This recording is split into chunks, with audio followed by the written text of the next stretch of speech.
नमस्कार दोस्तों। Today we are going to teach you the first lesson of intermediate, which is the last lesson, written by Alphonse Daudet। दोस्तों हम आज आपको intermediate का first chapter the last lesson पढ़ाने वाले हैं, जिसको अल्फोंस डॉडेट ने लिखा है। सबसे पहले देख लेते हैं अबाउट द ऑथर, जो कि सिलेबस में नहीं होता है। थोड़ा सा जानकारी के लिए इसको देखेंगे। अल्फोंस डॉडेट जो है वो फ्रेंच नॉवलिस्ट हैं और शॉर्ट स्टोरी राइटर हैं।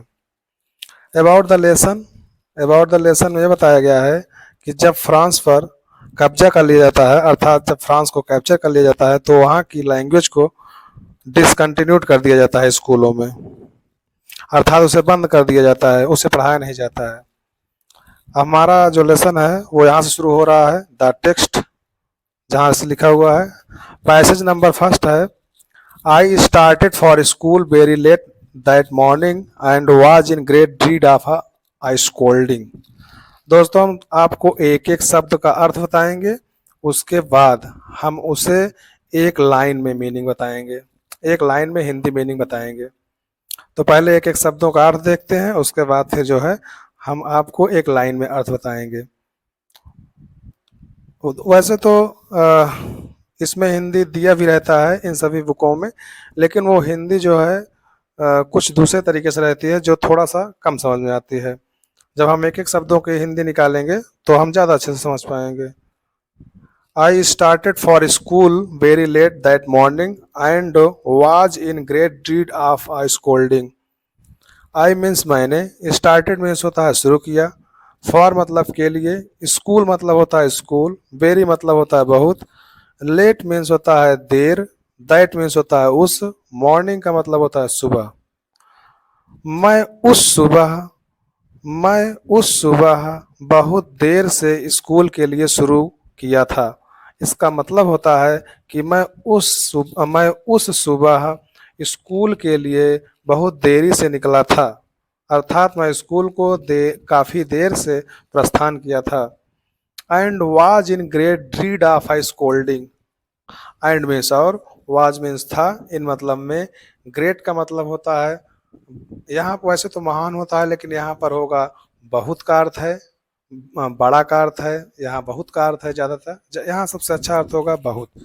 ड्रीड मतलब होता है भय, ऑफ मतलब काकी के, आई स्कोल्डिंग का मतलब होता है डांटे जाने। और मैं उस दिन बहुत डांटे जाने के भय में था, अर्थात मुझे उस दिन बहुत डांटे जाने का भय था।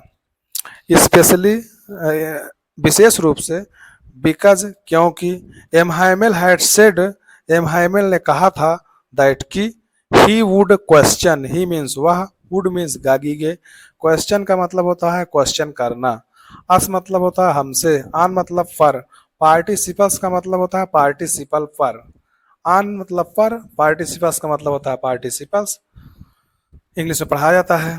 He would question us on participles, वह हमसे पार्टिसिपल्स पे क्वेश्चन पूछेंगे।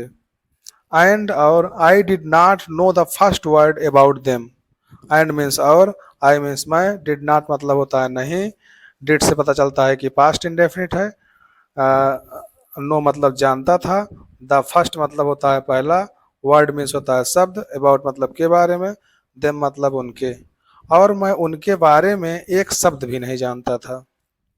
फॉर अ मोमेंट एक क्षण के लिए, I thought of running away, for a moment एक क्षण के लिए, आई मीन्स मैंने, थॉट मतलब होता है सोचा, ऑफ मतलब काकी के, रनिंग मतलब होता है भागे जाने, अवे मतलब, रनिंग अवे का पूरा मतलब होगा भागे जाने। एक एक क्षण के लिए मैंने भाग जाने के बारे में सोचा। And spending the day out of the doors, and means होता है और, स्पेंडिंग का मतलब होता है व्यतीत करना, द डे मतलब होता है दिन को, आउट ऑफ डोर्स का मतलब होता है दरवाजे के बाहर, अर्थात घर के बाहर। यहाँ दरवाजे का सेंस ये कह रहा है कि आप घर के बाहर बिताएंगे। आउट ऑफ डोर्स का मतलब होता है घर के बाहर, यानी बाहर जाकर के समय बिताना।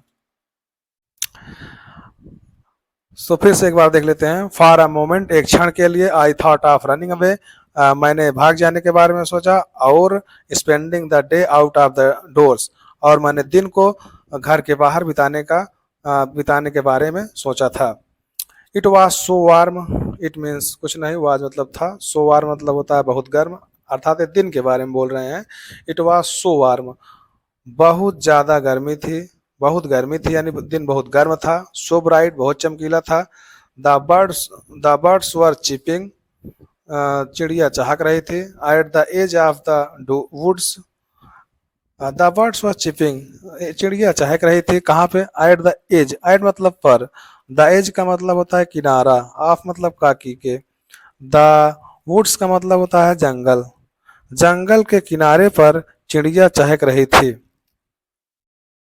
एंड और इन द ओपन फील्ड, और खुले मैदान में, बैक ऑफ द सा मिल, आरा सा मिल का मतलब होता है आरा मशीन। यहाँ पर यही अर्थ होगा इसका। कारखाना भी कह सकते हैं, जो कारखाने का मतलब होता है जिसमें कोई कुछ सामान वगैरह बनते रहते हैं। यहाँ शामिल का मतलब आरा मशीन भी कह सकते हो और कारखाना भी कह सकते हो। And in the open field, और खुले मैदान में, बैक ऑफ द शामिल, बैक मीन्स होता है के पीछे, ऑफ मीन्स काकी के, द शामिल का मतलब होता है आरा मशीन या कारखाना, कारखाने के पीछे, ओपन फील्ड में, खुले मैदान में, the Prussian soldiers were drilling, Prussian soldiers, Prussian soldiers में होता है प्रूसिया के सोल्जर्स, सिपाही, प्रूसिया के सिपाही वर ड्रिलिंग, वर मीन्स थे, ड्रिलिंग का मतलब होता है अभ्यास कर रहे, जो प्रूसिया के सिपाही थे वो अभ्यास कर रहे थे। It was all much more tempting, it means यह, वाज मीन्स था, all much more tempting, it means यह, वाज मतलब था, ऑल मतलब पूरा या सभी, मच मतलब अधिक, मच मतलब होता है बहुत अधिक, टेम्पटिंग का मतलब होता है लुभावना, देन मतलब की अपेक्षा, द रूल मतलब होता है नियम, फॉर मतलब के लिए, पार्टिसिपल्स का मतलब होता है पार्टिसिपल, यह पार्टिसिपल के नियम की तुलना में ज्यादा अधिक लुभावना था। But I had the strength, लेकिन मेरे पास शक्ति थी, टू रेसिस्ट, इसका विरोध करने के लिए। कहने का मतलब ये हुआ कि मैं यहाँ ना रुक करके विद्यालय के लिए प्रस्थान करूंगा, इस बात की मेरे पास शक्ति थी वहां से जाने की, यानी मैं इस बात का विरोध कर सकता था कि मैं यहाँ नहीं रुकूंगा, बल्कि मैं विद्यालय जाऊंगा, स्कूल जाऊंगा। इसीलिए कह रहे हैं but I had the strength to resist, but means लेकिन, आई मीन्स मेरे, हैड मीन्स पास था, द स्ट्रेंथ मतलब शक्ति, टू रेसिस्ट मतलब होता है प्रतिरोध करने की, विरोध करने की, लेकिन मेरे पास इस चीज को रोकने की, प्रतिरोध करने की शक्ति थी। And hurried off to school, and means और, हर्रीड ऑफ का मतलब होता है जल्दी से चले जाना, टू स्कूल मतलब होता है स्कूल को, और मैं जल्दी से स्कूल को चला गया। दोस्तों यहाँ फर्स्ट पैसेज है इस लेसन का। अब इसका जो नेक्स्ट पैसेज होगा वो आपको नेक्स्ट वीडियो में मिलेगा, और उसका पार्ट आपको हमारे चैनल पे मिल जाएगा।